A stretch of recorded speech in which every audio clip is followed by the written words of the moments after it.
Today, we're taking a deep dive into something literally every student struggles with at some point: how to take a chaotic, completely stressful schedule and transform it into a sustainable, well-balanced daily routine. We're going to step away from that exhausting cycle of overworking and undersleeping, you know the one, and instead figure out how to build a routine that actually works in real life. Basically, think of this as a complete system update for your mind. Okay, let's dive into this. Here's our agenda for today. First up, Section 1, your brain's operating system and escaping that burnout cycle. First off, we have to acknowledge a massive, incredibly common struggle. You know the drill. You try to force a 14-hour cram session fueled entirely by panic and questionable energy drinks, and inevitably you crash hard. I mean, how many times have you set a 5 a.m. alarm with the absolute best intentions to finally fix your routine, only to hit snooze, mindlessly scroll on your phone, and delay your way right into another stressful day? It's a vicious cycle. But here's the good news. Actually, the great news. Students don't fail because they aren't smart enough. They struggle because they lack structure. It helps to think of your daily routine as the operating system for your brain. Seriously, think about your phone for a second. Without a charger, regular updates, and a proper framework to run its apps, it's just an incredibly expensive paperweight, right? Your mind is exactly the same. Without a solid foundation of rest, energy, and structure, it's eventually going to crash. Moving right along to Section 2, morning and priming for deep focus. Listen, you really don't need a torturous 4 a.m. wake-up call to be successful. The real sweet spot is actually right between 5:30 and 7 a.m., before the world starts demanding your attention. But how you use those first few minutes? Absolutely critical. You gotta watch out for the digital trap.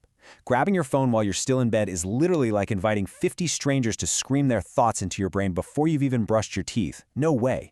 Instead, optimize your physical start. Do 5 minutes of light movement like stretching or push-ups, drink a glass of water, and let some natural sunlight hit your eyes. You have to turn on your body's Wi-Fi router before you try to connect the device.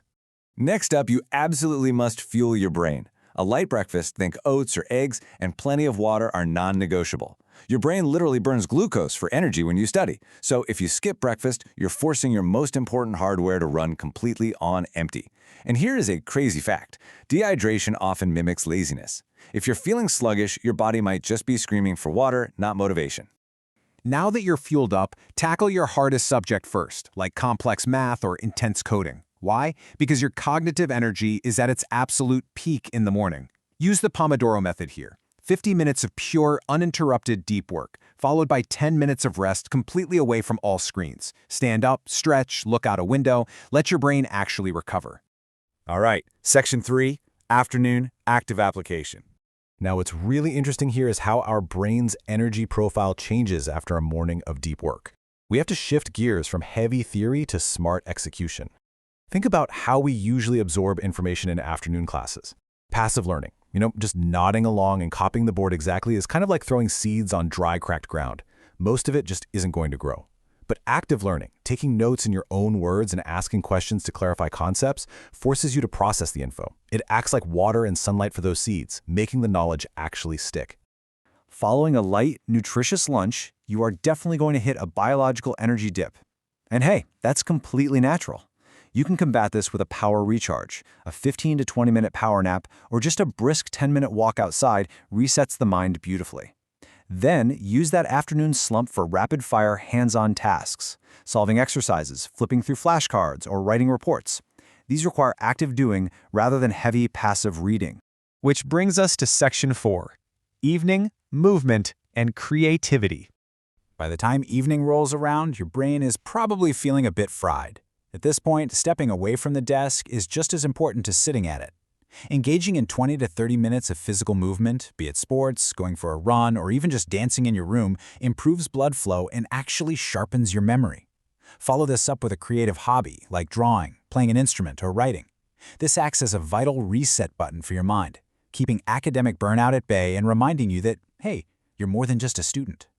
Before the evening is totally over, dedicate a short block of time to light revision. Just review your notes from earlier and organize your tasks for tomorrow.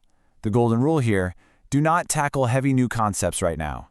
This simple review process locks in what you learned earlier in the day and leaves you feeling a wonderful sense of accomplishment rather than going to bed feeling guilty. Moving into Section 5, night, time to reset and recharge. The night is a critical phase. It's where all your hard work is effectively saved to your biological hard drive. Before your head even hits the pillow, take 5 to 10 minutes to write down 3 to 5 highly specific tasks for the next day. And I mean specific. Don't just write study. Write finish chapter 4 of physics. Writing these down completely offloads the cognitive burden from your working memory, which allows your brain to finally relax because it knows a solid plan is in place. Next up is the 30-minute digital sunset. You absolutely must put away your screens at least 30 minutes before bed. Phones and laptops emit blue light that basically tricks your brain into thinking it's still daytime, completely overstimulating your mind. Instead, unwind naturally. Grab a physical book, write in a journal, or just listen to some soothing music. So the crucial point is this: never, ever sacrifice sleep for studying. Getting 7 to 8 hours of quality sleep is the exact physical moment your brain converts what you studied into long-term memory. If studying is loading the data, sleep is hitting the save button. If you cut your sleep short, you are literally throwing away your own hard work. And finally, Section 6, Strategies for Consistent Success. Knowing this perfect routine is one thing, but how do we actually install this new operating system permanently? Well, first you got to start small. If a whole new routine feels overwhelming, just commit to 5 minutes of a task to build some immediate momentum. Furthermore, tie your new habits to daily triggers using an if-then plan. For example, if I pour my morning coffee, then I will spend 5 minutes on my homework. This connects a new difficult habit to something you already do automatically. You also need mental preparation for when things inevitably get tough. Enter Dr. Gabriele Oettingen's highly researched WOOP method: wish, outcome, obstacle, plan. You have to anticipate that things will go wrong sometimes, like losing your internet access or just waking up feeling sick. By identifying the obstacle in advance and creating an if-then plan to navigate it, a setback won't completely derail your motivation. And this digital tool stack brilliantly illustrates that you don't have to do this all alone. Use apps like ClickUp or AnyDo for managing those daily tasks. If you're a gamer at heart, Habitica is awesome. It turns your personal development into an RPG with streaks and rewards. And if you struggle with that digital trap we talked about, Forest uses timer-based digital detoxing to keep you super focused during those Pomodoro blocks.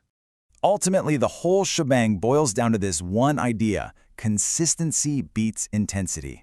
Studying 4 hours daily for a month with a balanced, healthy routine is vastly superior to cramming for 12 hours over 2 days, burning out, and retaining absolutely nothing.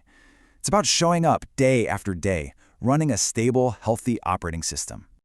I'll leave you with this final provocative thought. If you were to upgrade your brain's operating system today, which bad habit would you uninstall first? Identify it, replace it using the tools and strategies we've discussed, and start running your new optimized daily routine immediately. The results will completely transform how you learn and live. Thanks so much for joining me on this explainer, and happy learning!